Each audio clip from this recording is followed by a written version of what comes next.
Lionel Messi বিশ্বকাপ জয় করে যেভাবে কাপ নিয়ে ঘুমিয়েছিল, ঠিক একইভাবে নাজমুল হোসেন শান্ত পাকিস্তানের সাথে দ্বিতীয় টেস্টে জয়ের পর কাপ নিয়ে ঘুমিয়েছে। লিওনেল মেসির জয়টা হয়তো বড় এ কারণে বিশ্ববাসী চোখে পড়েছে, তবে নাজমুল হোসেন শান্ত কিংবা বাংলাদেশ টিমের জয়টা অনেক ছোট, এই কারণে অনেকের চোখে পড়ছে না।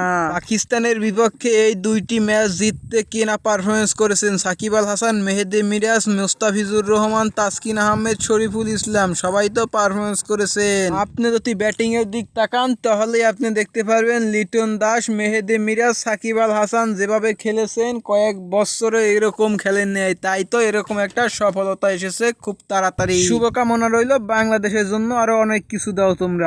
লিওনেল মেসি বিশ্বকাপ জয় করে যেভাবে কাপ নিয়ে ঘুমিয়েছিল, ঠিক একইভাবে নাজমুল হোসেন শান্ত পাকিস্তানের সাথে দ্বিতীয় টেস্টে জয়ের পর কাপ নিয়ে ঘুমিয়েছে। লিওনেল মেসির জয়